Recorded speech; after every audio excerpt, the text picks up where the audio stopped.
What is it, Chuganov? What's wrong? Huh? Is it morning already? What's all the commotion?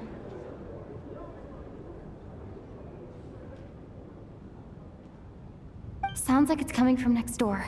I should check and see what's going on.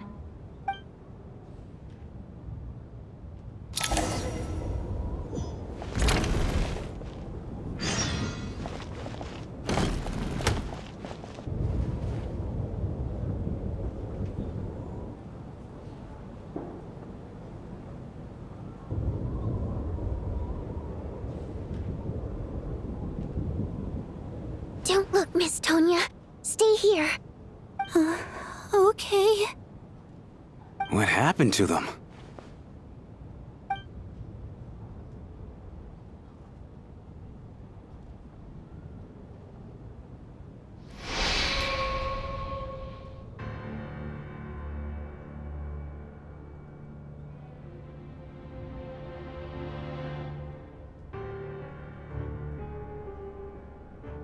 These two people have passed away. And the strange thing is that somehow I knew this was going to happen. I knew that they would be the ones to die. Have I seen this moment before? Or did I have some kind of premonition? I can't remember what it was. Let me take a look.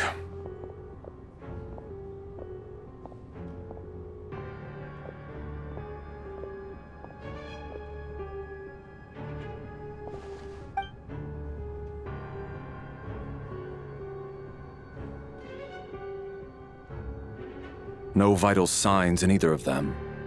They're dead. The cause of death, however, remains unclear.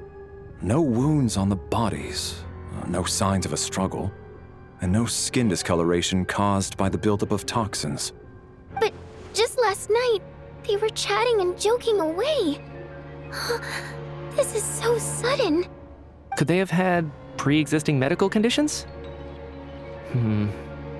Even then, the odds of them both dying of sudden complications on the same night are extremely low. It's hard to believe that they died of natural causes, nor does this appear to be a suicide. Who was the first to discover the bodies? It was me. But these deaths have nothing to do with me, officer. I got up early because I wanted to see if the snow had stopped. Then I noticed that the door to this room was open, and it looked like there was a man and woman inside. I just went over to see what was going on. I had no idea they were... I can corroborate this. I was doing my morning exercises near the stage. When I saw Mr. Chuganov heading this way, I followed him. I can also confirm that I didn't see a single person approach that room before him. The snowstorm was raging all night, and it's still going now. There's no way someone could have come in from outside, correct? You mean an intruder? No, not possible. I slept by the door last night as a precaution. There's no way I wouldn't have noticed if anyone had tried to open it. Everyone, split into pairs and search the theater for anyone in hiding, or any signs of suspicious activity. I'll follow up with a full search of my own shortly. Go, there is no time to waste.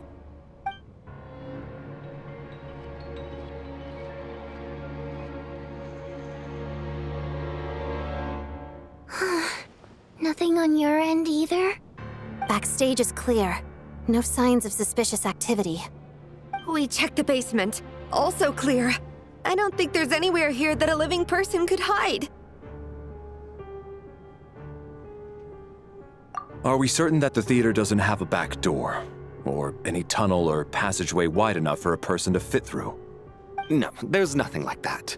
If people were sneaking in through some secret tunnel to avoid buying a ticket, we'd have sealed it off ages ago. I also checked the windows. All of them are locked from the inside, and there's no sign of anyone entering or leaving. It sounds like we can safely rule out the intruder theory. If anyone came in during the night in this weather, there'd be no way for them to avoid leaving footprints or water stains. This can only mean one thing. It's like one of those murder mysteries you see in novels and plays, isn't it? The ones where the killer is one of us. We can't quite jump to that conclusion just yet. Could he be right? It's hard to imagine something like that happening in real life. Set in a theater during a snowstorm, a murder takes place and the killer is among us. It's such a classic trope that it seems unbelievable. Looking at who the killer targeted and the clean entry and exit, it all adds up. I know what this is. It's obvious now that I think about it. What is? What have you figured out? Both victims were wealthy, well-known local merchants. And the door was deliberately left open so I would discover the bodies and witness the crime scene first thing in the morning. Such ruthless methods. This was your doing, wasn't it, Lelik? Lelik? You mean Lelik is among us? And he's the killer? Lelik. I know this code name. Member of the Rokot, anti-Project Stuja. Always works alone. I've read the case files at the Armory Palace. Walk me through your reasoning, Mr. Chuganov. What do you know about Lelik?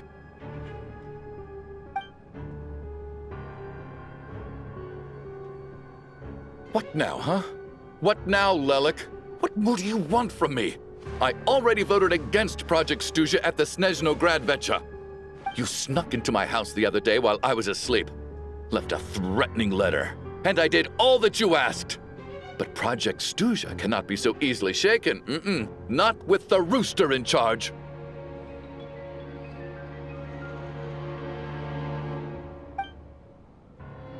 So he really was threatened by Lelik. That makes sense. And now you're resorting to murder to threaten me. Isn't that right? I knew it. The Rokot despises the rich. The lives of the wealthy are but refuse in your eyes.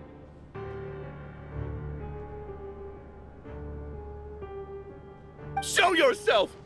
Which one of you is Lelik, Tell me! I'll do whatever you want! Just stop playing these mind games!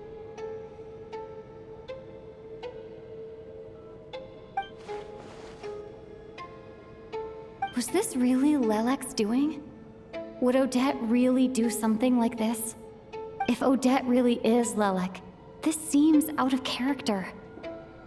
But then again, how well do I really know her? I'm probably the only one here with a compelling theory about Lelik's true identity.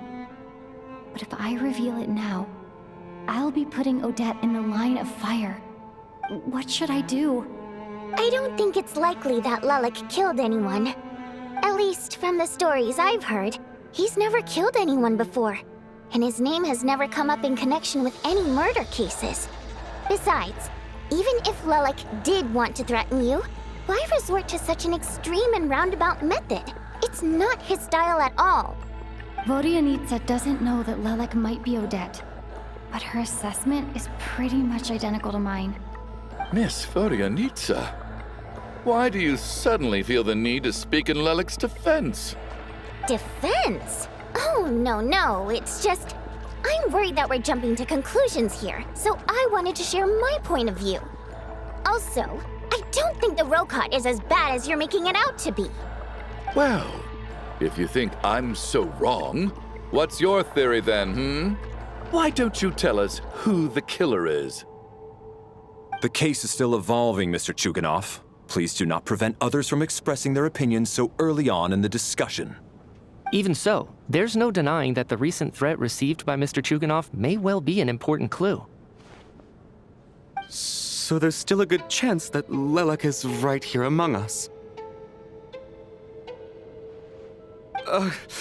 I can't do this anymore. I don't care if it's still snowing outside. I have to get out of here.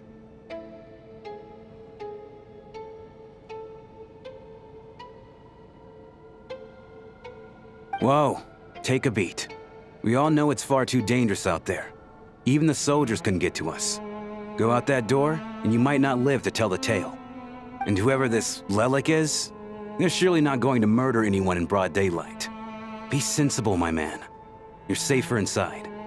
As much as I regret having to say this, I'd like everyone to cooperate and refrain from exiting the premises until further notice. Because as things stand, every one of us is now a suspect. Unless anyone has further information to share, let's adjourn for now.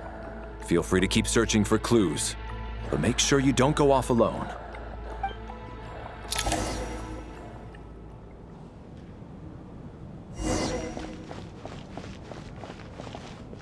You seem to be very comfortable taking charge, Major. You took the reins as soon as things went south. I simply made an executive decision that someone needed to take control of the situation on the military's behalf. Does this offend you? No, quite the opposite. We feel much safer for it. By the way, what does Major mean exactly? Is it a pretty high rank? I still find it hard to believe there's a murderer among us. Just last night, I imagined we were like classmates out on a hiking trip. There's no guarantee that you can trust your classmates, especially not when you're locked up together. Why did they do this? Was it for money? Even then, they could have just kidnapped the people. They didn't have to die.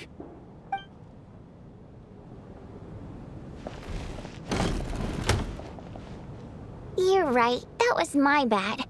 It was a knee-jerk reaction. I didn't think it through. Luckily, no one suspected my identity.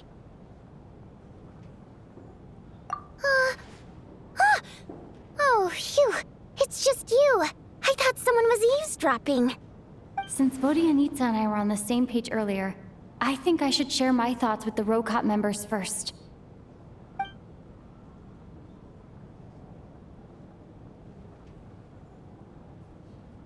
Whoa. Are you serious? I don't know if this counts as gossip, but it's definitely on track to be the juiciest this whole year. Odette? Really? Odette? Oh god, how dumb does this make me look?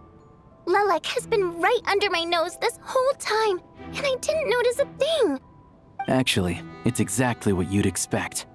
Sometimes, hiding in plain sight is the best strategy. And now that you mention it, the more I think about it, the more sense it seems to make. It all adds up.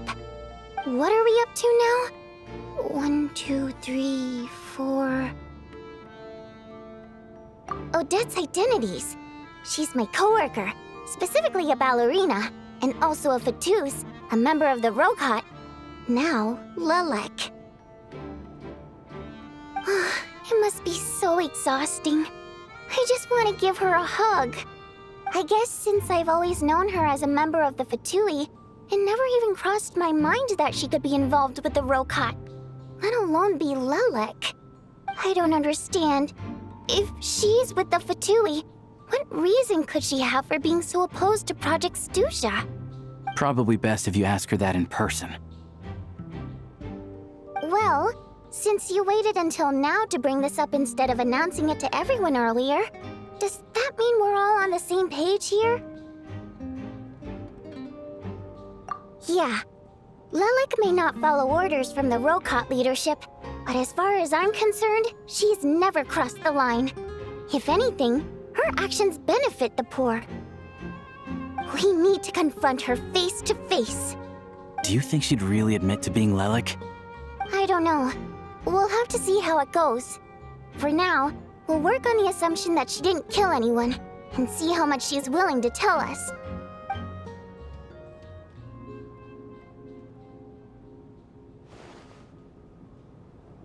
Now's her chance. Odette's alone. Let's go. Hey, Odette. What is it, you guys? Shh. Keep your voice down. We need to talk. So, you're Lilac, aren't you? Alright, fine.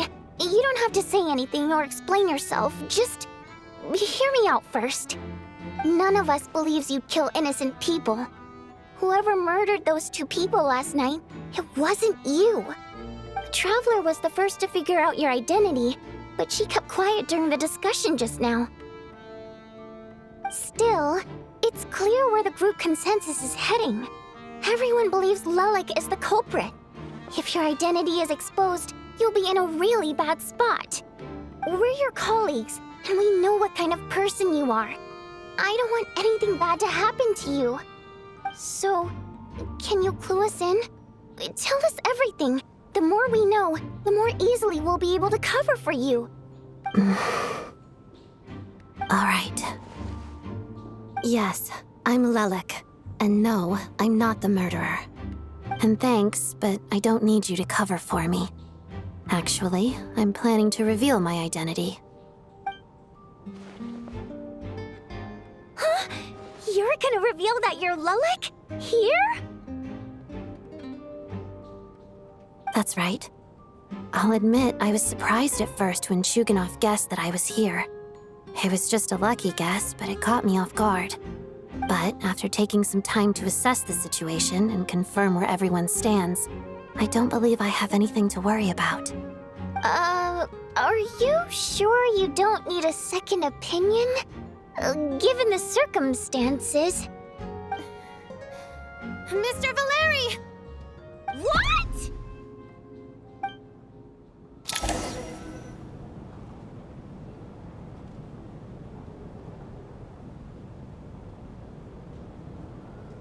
So... Odette is Lelik? I don't know what game you're playing, but you've got a lot of nerve. It's just one identity. So what if it's exposed? I can disappear and adopt a new identity anytime I please. I made my peace with this when I chose to become Lelik. But more importantly, I promise I am not the murderer, which means that someone else is. So, if anyone still insists that I did this, you'd best produce the evidence now. Otherwise, I suggest that you bite your tongue. Because if you really believe I killed 2 people without making a sound or leaving a trace, pointing fingers at me would surely only make you my next target. Is this really the truth, Miss Odette? That's confidence, all right. I believe you. A real no-nonsense attitude. I can see why Marionette said that she's on track to inherit the title of the Fair Lady. Are you seriously buying this? Hey, officer! She just admitted to being Lelik. Aren't you going to do something about this? I do have one question, Miss Odette. Why have you chosen this moment to come forward and reveal your identity? If I didn't say anything, everyone would be focusing all their efforts on finding Lelik. And that is exactly what the real culprit wants. I don't want to be the scapegoat who lets the murderer get away with this crime. Despite all the accusations, she made the smart choice. A remarkable display of rational thinking under pressure. Clearly, Odette's talent extends far beyond the art of dance. She thought so far ahead. Why do I always feel like I'm one step behind her in everything? You've convinced me. Dealing with the murder case remains the top priority right now. Let's put the name Lelik and all related incidents aside until further notice. Nevertheless, the group still considers you the prime suspect. I assume you have no quarrel with that, Miss Odette? I understand. You're welcome to keep an eye on me around the clock. I have no objections. Mr. Chuganov? For my wife and daughter's sake, I'll let you off the hook for now. But don't think you're forgiven for breaking into my house and threatening me. Just wait till we get out of here, Lelik. We'll settle the score then.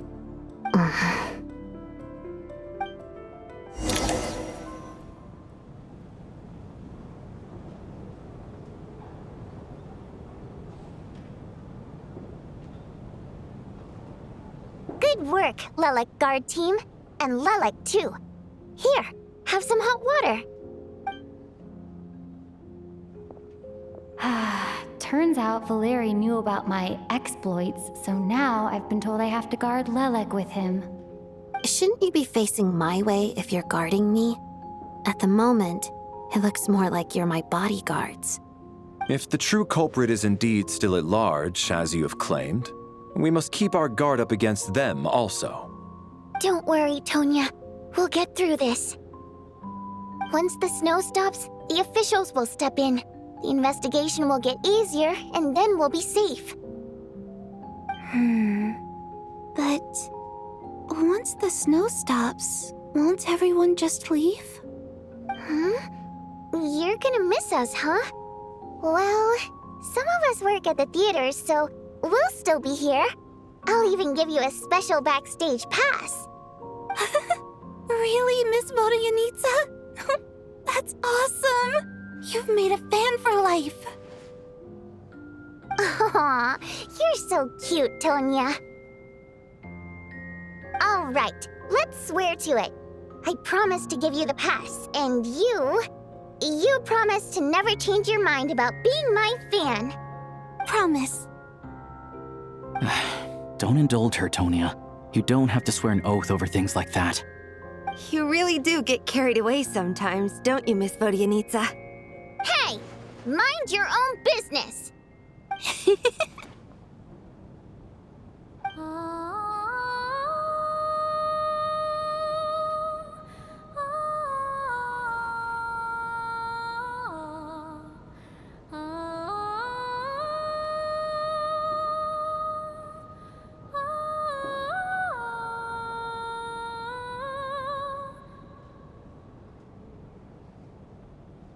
Don't be nervous, Miss Water Imp. Everyone's here. There's nothing to be afraid of. Excuse me?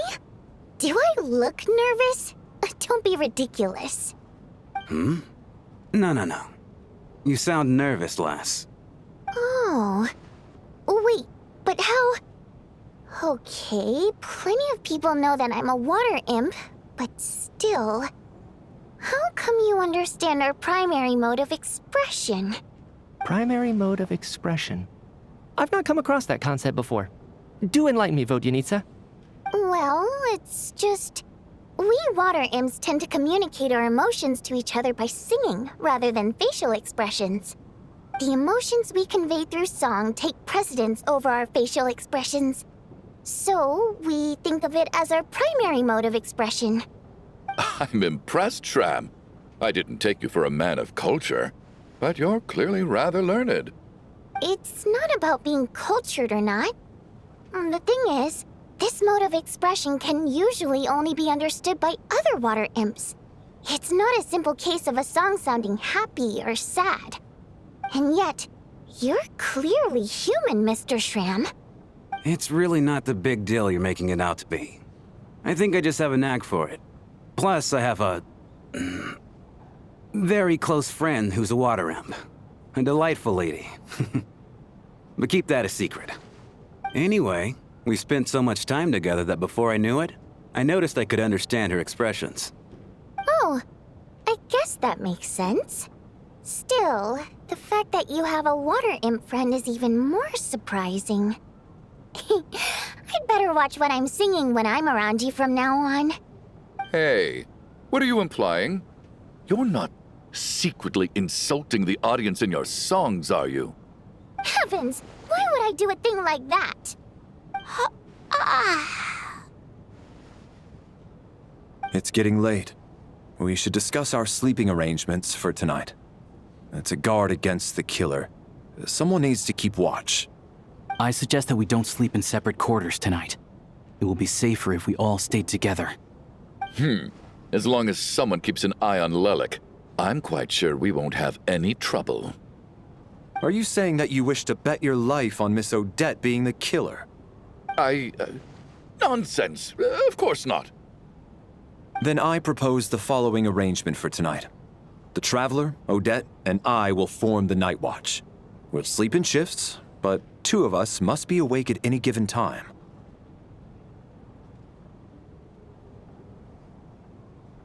An excellent idea. This allows us to handle the Night Watch while also keeping an eye on Lelik. Meanwhile, the rule of taking shifts in pairs resolves the other issue. Namely that we can't necessarily trust the Traveler or Valeri either. I expect that plan took you quite some time to come up with, didn't it? Actually, our field combat manual outlines a similar approach. Although the scenario there involves guarding prisoners overnight during field operations. That being said, I must clarify that I harbor no disrespect towards you personally, Miss Odette. In fact, Lelik's numerous covert operations make fine textbook examples for military agents. I care less about respect and more about the fact that you just robbed me of 2/3 of my sleep tonight. I'm calling dibs on being the first to rest. Good night.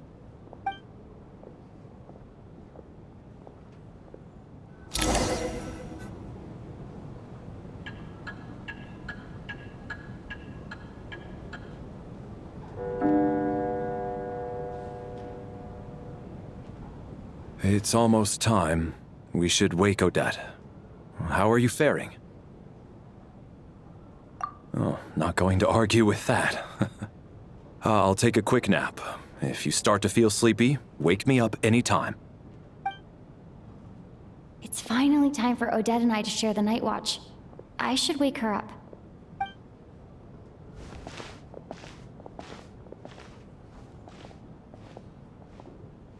I came here to get information from her in the first place.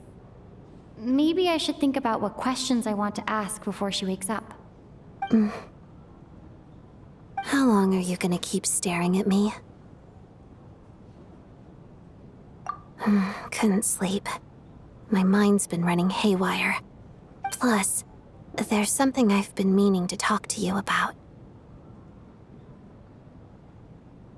I had a hunch that you wanted a conversation, too. Let's take this chance to clear the air, shall we?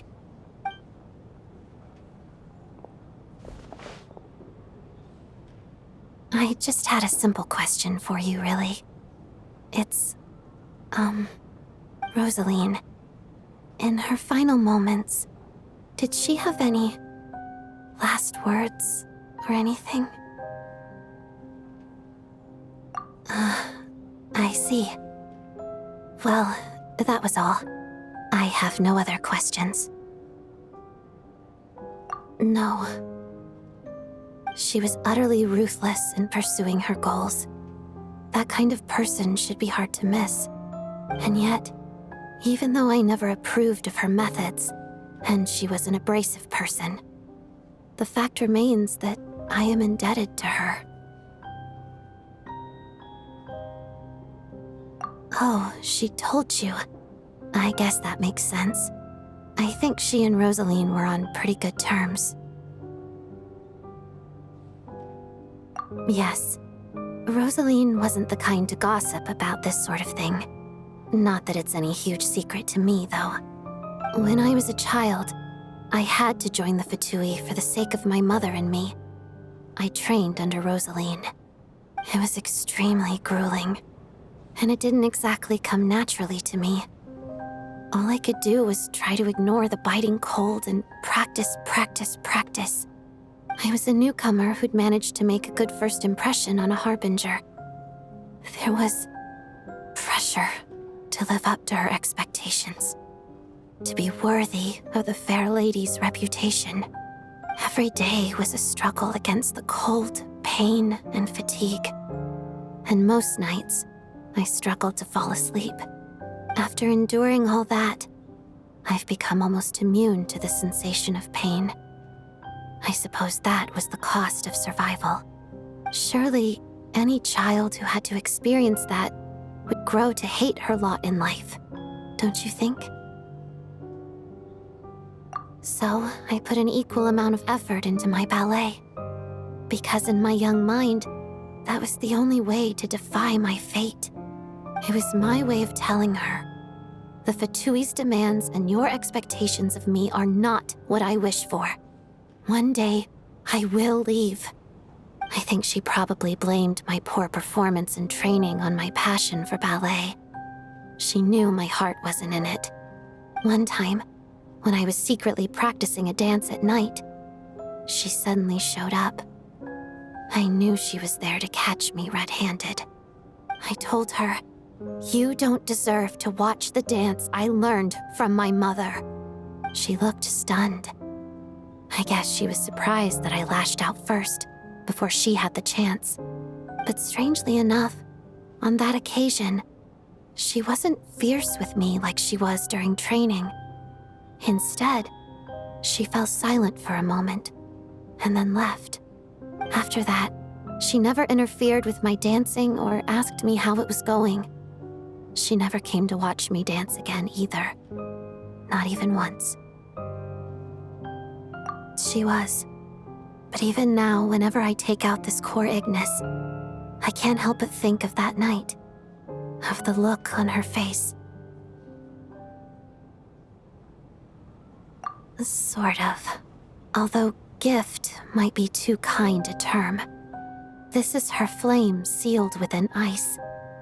A symbol of her favor, yes, but also her way of keeping an eye on people. She knew the location of every piece of core Ignis. If any recipient started acting suspiciously, she'd be on to them immediately. Trust her to make even a mark of approval feel suffocating. So, when news of Rosaline's death reached Snezhnaya, many people immediately crushed their core Ignis. It gave them a profound sense of relief, like they'd broken free from her shackles. But I kept mine. With my sensitivity to pain being as dull as it is, the warmth from this core Ignis is one of the few things I can still feel clearly. I still wonder, did she really come to stop me that night? I wasn't sure, but I was scared, so I said some really awful things. I guess she didn't leave anything behind. Not that I expected her to. It's fine. It's just a bit of a shame that we couldn't settle our differences before the end.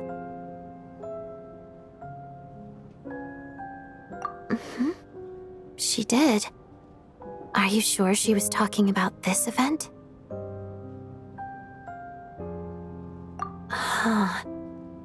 No, she didn't.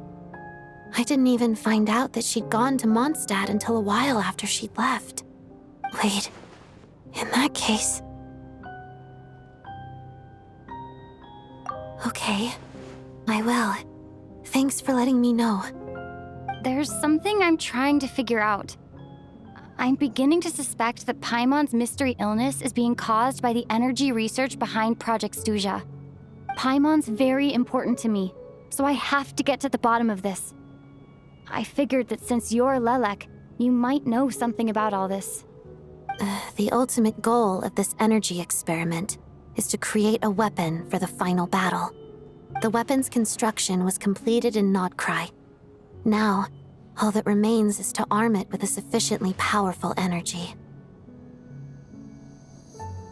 Yes, the weapon's development and all the related experiments are overseen by Lord Piero, the Jester, and the lab is located deep within the Armory Palace.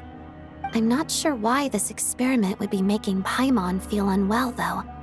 The best way to get to the bottom of it would be to go there in person. Once we get out of here, I'll help you apply for an entry permit. And I'm hardly the organization's proudest member, as you know. You answered my question about Rosaline. I want to do you a favor in return. It's that simple.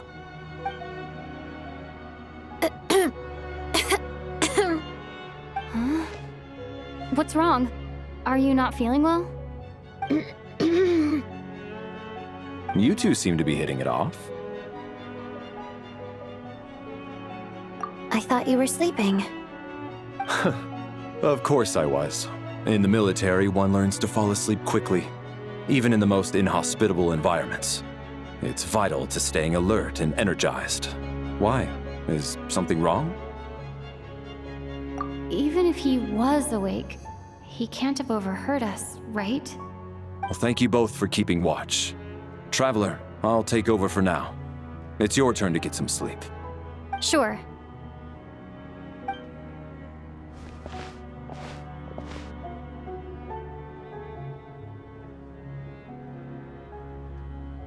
This is our second night here, but at least I found out a little more about Paimon's condition.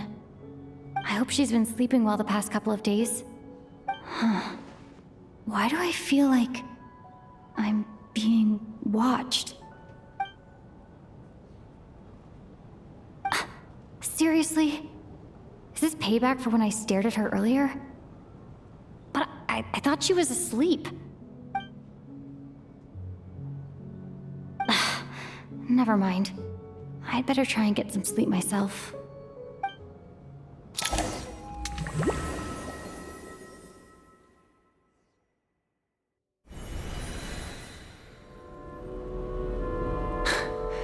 Hey, what are you spacing out for? Are you reaching your limit too? How long have we been walking for? Do you remember? Time's lost all meaning. Ever since we noticed that thing above our heads. What was it called again? A star key? Or key star? Anyway, the person who named it was swallowed by the black mist. Whatever it's called, ever since we noticed it, we've been walking up and up, hoping that as long as we reach it, we can find a way out of this place. But it seems like no matter how far we walk, we never get any closer. Well, we've come this far. You never know. Maybe we're almost there? Come on, enough moping. Let's go. The black mist is catching up.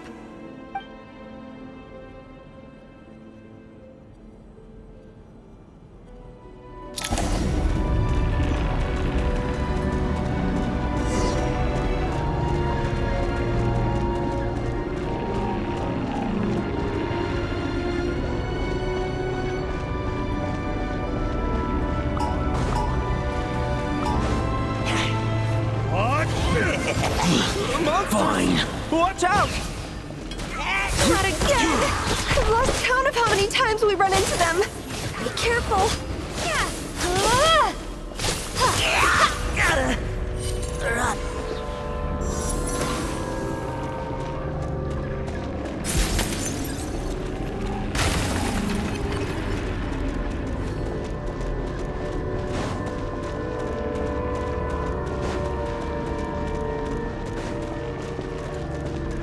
All right, here comes another one. You wanna fight? Let's go. Gotta...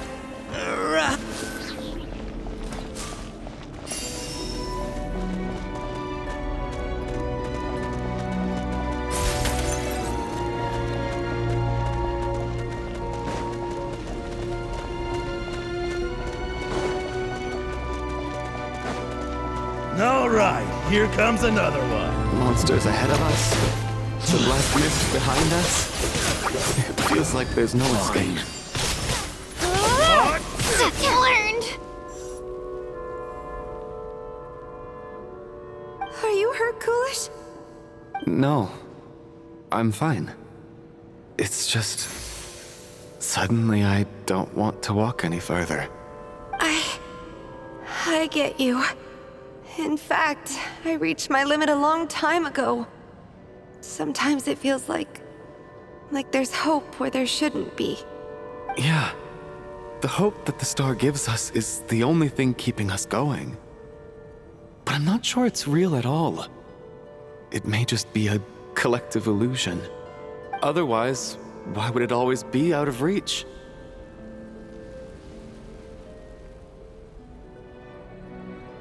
We know you mean well, but you're only saying that to try and encourage us to keep going, aren't you? Thank you, friend. But enough is enough. Please don't give me any more false hope. Hope is poison in this place. You're going to continue, aren't you? I admire that. I've given up, but I wish you the best. May there come a day that you catch up to the star and leave this godforsaken place.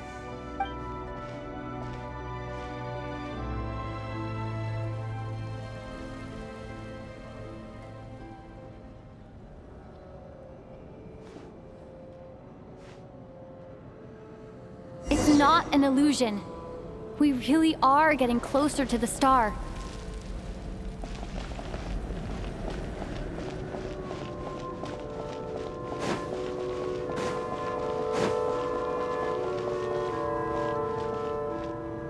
Congratulations. You're the first person to make it here.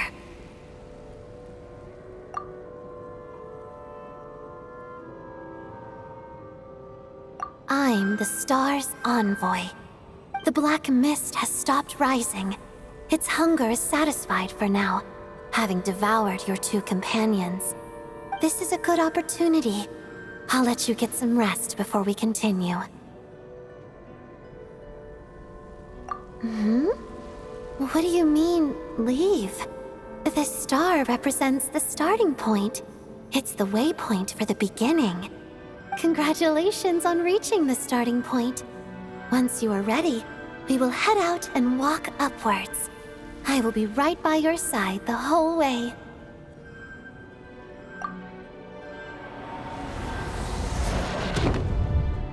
Huh? What's wrong? Hey, don't give up before the journey's even begun.